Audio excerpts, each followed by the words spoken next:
Kaip apsaugoti savo droną nuo nelaimingų atsitikimų? Mes nuoširdžiai rekomenduojame didžiąjį gamintojo draudimą. Stop, niekur nepabėkite ir išklausykite iki galo.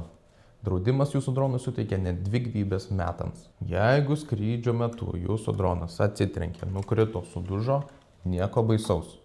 Susimokate frančizės mokestį, kuris yra apie 10% drono vertės ir gamintojams jums pakeičia jį į naują.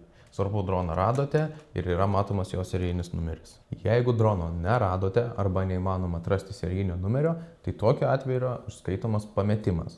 Vėlgi, gaunate naują droną, tačiau už brangesnį frančizės mokestį, kuris yra jau apie 30% drono vertės. Tai iš viso 2 pakeitimai per 1 metus, iš kurių vienas gali būti pametimo atvejais.